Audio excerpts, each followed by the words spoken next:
미중 경쟁이 미국의 승리로 끝난다는 예상들이 지금 점점 더 많아지고 있습니다. 그 기저에 있는 가장 중요한 요인 중에 하나로 세상의 변화를 알아가는 즐거움, 투자로 인생을 바꾸는 사람들, YG 클럽.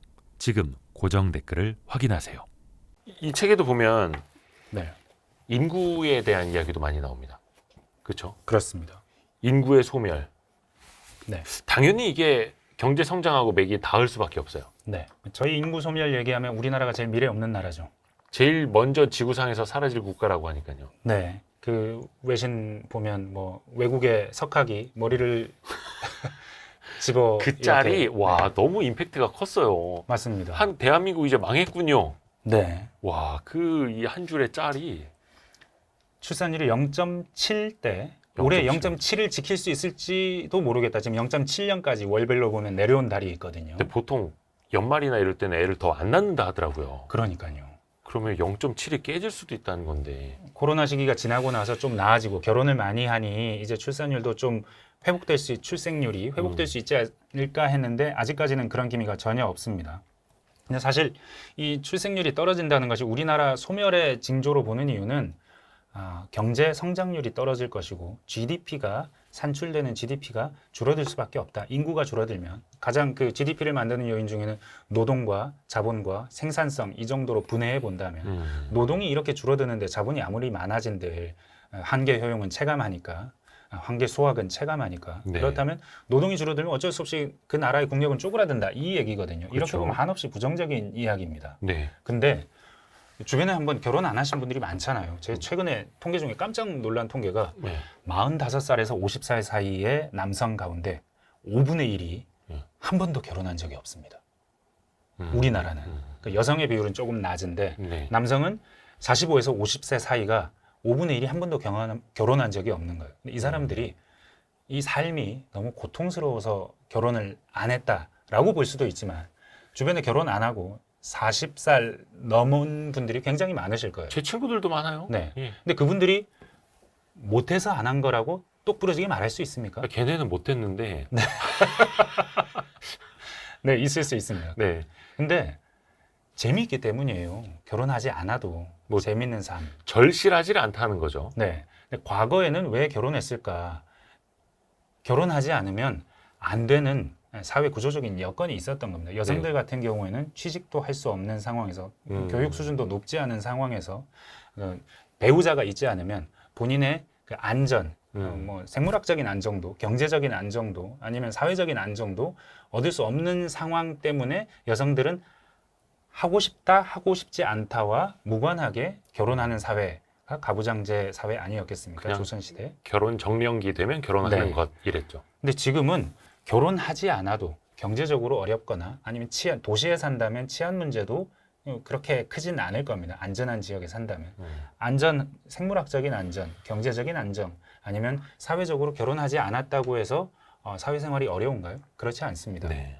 그런 다양한 사회적인 환경이 나아졌기 때문에 결혼을 안 할 수 있는 환경이 된 겁니다. 그럼 이건 진보의 결과입니까? 퇴보의 결과입니까? 쪼개서 봐야 할 부분이 있는 겁니다. 그러니까 대한민국이 애 낳기 어려운 사회인 점은 분명히 있습니다. 사실 제가 좋아하는 선배 중에 김원장 기자가 있는데 네. 김원장 기자가 방콕에 특파원으로 있으면서 방콕 태국과 네. 우리나라의 출산율을 비교한 기사 여기 하나 실었던데요. 네.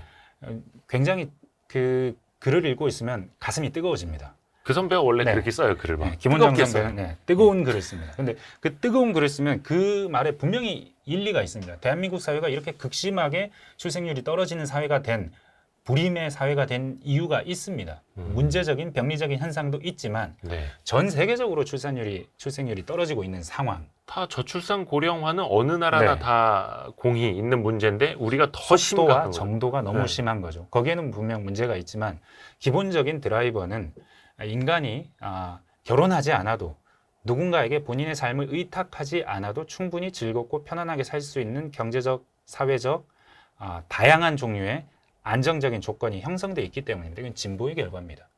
이런 이야기를 하시는 분들이 많습니다. 두 가지가 상존하는 것이죠. 그래서 두 가지를 동시에 볼 필요가 있습니다.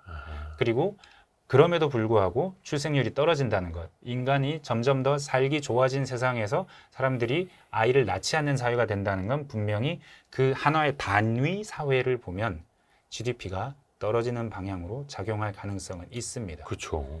그 뭐 환경을 생각하시는 분들 입장에서는 또 다르게 생각하세요. 인간이 이렇게 지구를 괴롭히는데 인간의 개체수가 줄어드는 것이 왜 나쁜 일이냐? 타노스처럼. 타노스 같다고 말하기는 어렵지만 여튼 인구가 줄어드는 현상에서 다양한 관점으로 상황을 볼 수 있다는 겁니다. 사회 병리적 현상도 있고 사회 진보도 있고 동시에 인구가 계속해서 지속되어야 한 국가의 경제력이 지탱된다라고 하는 믿음 뒤에 있는 환경에 대한 생각을 하느냐 하는 질문도 읽을 수 있는 겁니다. 그래서 일부가 인플레이션의 원인에 대해서 정치, 경제, 사회, 문화, 심리학적인 다양한 요인들을 끌어와서 설명을 하는 것이었다면 이분은 주로 의심을 합니다. 의심이요. 네, 출생률이 떨어지는 것이 정말 부정적인 사회 흐름의 결과이기만 한 것인가? 분명히 그 점을 부인하지는 않지만 달리 볼 점이 있고 동시에 이렇게 출생률이 떨어진다는 점을 어찌 보자면 미중 경쟁에도 대입해서 풀어볼 수 있습니다. 미중 경쟁이 미국의 승리로 끝난다는 예상들이 지금 점점 더 많아지고 있습니다. 그 기저에 있는 가장 중요한 요인 중에 하나로 네. 인구도 꼽을 수 있습니다. 미국이 중국을 억누른다가 아니고 네. 중국이 인구 때문에 스스로 고꾸라진다. 중국의 일선 도시들은요. 네. 우리나라랑 비슷합니다. 출생률이 1이 안 됩니다. 요즘 중국이 저출산 때문에 난리죠. 아니 심지어 네. 14억 인구 대국에서 네. 인구가 이제 줄기 시작했다고 난리가 났다라고 하는 게 5,200만인 상황이랑 14억이랑 네. 5천만이든 14억이든 인구가 줄면 무조건 안 좋은 거구나. 네. 이 생각 하게 만들더라고요. 그리고 우리나라 중국은 그래도 1이 넘어요. 1.2 이 정도 될 겁니다. 1.23 이 정도 될 텐데. 세계 어느 나라도 네. 0.7은 네. 없으니까요. 그런데 중국의 일선 도시들, 장수성 그리고 가장 잘 사는 도시들 다 1 밑입니다. 우리나라 비슷합니다. 도시화된 지역일수록 네, 도시가 된 지역일수록 출생률이 확 떨어집니다. 중국이 그걸 끄집어 올리려고 노력하지만 우리나라에서 아무리 돈을 준들 그 사람들이 아이를 더 많이 낳지는 않는 현상이 지금까지는 계속 유지되고 있거든요. 중국에서도 마찬가지입니다. 중국은 생산 가능 인구가 줄고 있다. 생산 가능 인구가 줄면 생산할 수 있는 노동력이 준다는 말은 미국과의 경쟁에서 점점 더 많이 생산해야 하는 중국 사람들이 점점 더 부족해진다는 얘기니까. 생산. 그래서 지금까지 이렇게 이런 속도로 쫓아가고 있고 미국은 그보다는 좀 천천히 성장하고 있었는데 인구 때문에 중국의 성장이 더디어진다면 어쩌면 지금 한 7, 80% 수준까지 따라왔다 그러죠. 전체 GDP 측면에서. 근데 영원히 못 따라가고 인구 때문에 꺾여서 왜냐하면 미국은 인구가 꺾이는 나라가 아니거든요. 여전히 지금도 1% 중반대 출산율을 기록하고 있고 세계에서 온 인재들이 다 미국으로 유입되고 있고 지금 미국의 빅테크 회사들은 전부 다 이민자들이 만들었거나 뭐 인도 경영하는 출신 회사입니다. CEO들 많고 막 네. 그러죠. MS도 그렇고 일론 머스크도 스티브 잡스도 그렇죠. 다 이민자거나 입양된 사람들입니다. 네. 그러니까 이런 상황에서 미국은 끊임없이 인구가 유입이 되고 혁신 인구도 유입이 되고 인구는 유지가 되는데 중국은 해외에서 들어가고 싶은 나라는 아니잖아요. 그런데 인구가 자체 인구는 계속해서 급격히 고령화되고 있고 출생률은 거의 우리나라 비슷한 수준으로 내려오고 있고 그렇다면 결론은 미국의 승리다 라고 보는 사람들 이렇게 볼 수도 있습니다. 인구는. 네. 그러니까 인구 때문에 오히려 미중 패권 전쟁에 네, 성패가 갈리는.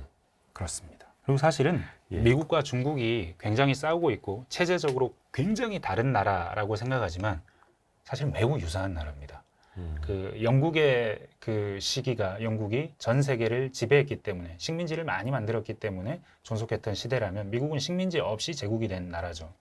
거대한 대량 생산과 대량 소비를 나라 안에서 할 수 있는 최초의 대륙이 국가인 나라였거든요. 네. 근데 그 최초의 대륙이 국가인 나라와 버금갈 정도의 대륙 그 자체로 국가이면서 미국보다 인구는 훨씬 많은 나라가 중국입니다.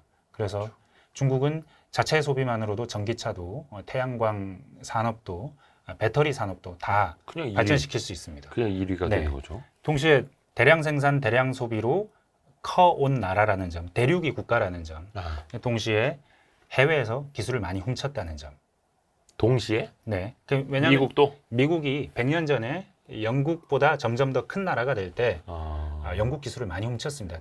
구대륙의 기술을 많이 훔쳤습니다. 아, 미국에서 지금 가장 인기 있는 브로드웨이에서 인기 있는 그 뮤지컬 해밀턴이라는 뮤지컬인데 예. 이 사람이 초대 재무장관이에요. 어. 이 사람이 한 일이 산업 스파이를 발굴하는 겁니다. 영국에서 공장하던 사람 데려오고 공장하던 사람 데려와서 미국에서 보스턴에서 공장 만들게 하고 근데 그거 못하게 하니까는 아예 그냥 기술을 빼오고 사람을 빼오고 계속 그런 식으로 산업 스파이 역할을 영국의 입장에서 보면 산업 스파이예요. 근데 사실 새롭게 큰 나라들은 장하준 교수님이 말씀하시듯 그 저작권을 무시하면서 다른 나라 걸 좀 뺏어옵니다. 근데 이게 지금은 중국이 그걸 하고 있으니 중국이 나쁜 나라 같지만 사실은 미국도 똑같이 그렇게 성장했습니다. 처음 다 기술이 그렇게 컸다 없었거든요. 처음에는. 네. 근데 예전과 지금은 어떤 그 상대방이 네. 대응하는 그 강도가 좀 달라진 거고. 그렇습니다. 동시에 부상하는 나라는 가라앉는 나라한테 돈을 빌려줍니다. 미국이 영국을 잠재우고 서서히 패권을 교체할 때 그 시기에 영국이 1차, 2차 대전을 겪어요. 엄청난 돈을 써야 했는데 그 돈 다 월스트리트에서 빌려옵니다. 근데 사실은 아시겠지만 중국이 계속해서 미국의 채권을 사줍니다. 미국이 중국의 상품을 수입하고 그 돈을 달러를 중국에 주면 중국은 그 돈으로 채권을 삽니다. 이런 식의 무역의 균형이 이를테면 생태계가 이루어져 왔던 거죠. 그 말은 계속해서 중국이 미국한테 돈을 꿔줬다는 얘기입니다. 꿔준 돈으로 미국은 생활해 왔다는 겁니다. 이게 패권의 교체기에 부상한 나라들의 특징인데 최근까지는 그 특징이 유지가 되고 있었죠. 지금부터는 달라질 것 같긴 하지만요. 아주 닮은 나라들입니다. 두 나라는. 그러네요. 그렇게 해서 일단 성장을 해놓고 지원 국가가 된 다음에 힘을 비축한 다음에 사다리를 걸어 차는 거고. 네. 그게 또 최근에는 뭐 환경 문제라든지 그렇죠? 그렇습니다. 예, 그런 문제로도 귀결이 또 되고 있는 거고 그런 역사가 또 반복이 되는 거네요. 맞습니다. 그래서 사실은 그 레이 달리오 같은 사람은 계속해서 경제도 순환으로 보고 강대국의 흥망성쇠도 순환으로 보고 미국의 시기도 언젠가 끝난다고 생각을 하고 그 시각에서 중국에 아들을 보내서 중국에서 교육받게 하기도 했었어요. 레이 달리오는. 중국의 미래가 있다고 봤습니다. 네. 레이 달리오 자체가 내가 왜 성공을 했을까? 내가 잘나서 물론 그 측면도 있겠지만 내가 투자를 잘한 면도 있겠지만 사실은 미국의 국력이 급팽창할 때 나는 그 흐름 위에 올라탔다. 나는 급팽창하는 경제의 흐름에 올라탐으로써 나의 부를 지키고 내 고객의 부를 지켰다. 지금 내 고객의 부를 지키는 방법이 중국의 흐름에 올라타는 것이다 라고 굳게 믿었던 사람이고 변화하는 세계 질서라는 책을 쓸 때까지는 분명히 그랬습니다. 네. 내가 미국이 이걸 싫어한다고 해서 이걸 말 안 하면 내가 너무 자존심 상할 것 같아 라고 말했었지만 지금 생각이 달라졌어요. 조금 달라졌어요. 왜냐하면 미국이 전에 미국이 아니고 전에 경제학적인 자유를 주창하던 그 미국이 아니고 어떤 수단과 방법을 쓰더라도 패권을 유지하겠다는 나라로 바뀌었고 그러면서 산업 정책도 쓰는 나라가 됐기 때문에 과거처럼 그래서 상황이 좀 달라질 수 있는 가능성이 열렸다고 보게 된 거죠. 이제는 네. 오늘 서영민 기자와 함께 거대한 충격 이후의 세계, 그 이후의 세계는 아주 짧게 맛보기로만 봤습니다. 책을 보시면 더 많은 그 이후의 세계에 대해서 느끼실 수 있을 것 같고요. 오늘 늦은 시간까지 네. 너무나 감사드립니다. 불러주셔서 감사합니다. 어차피 또 내일 또 같이 또 봐야 되는데. 그러네요. 아무튼 오늘 고생 많으셨습니다. 고맙습니다. 감사합니다. 감사합니다. 아유, 고생하셨습니다.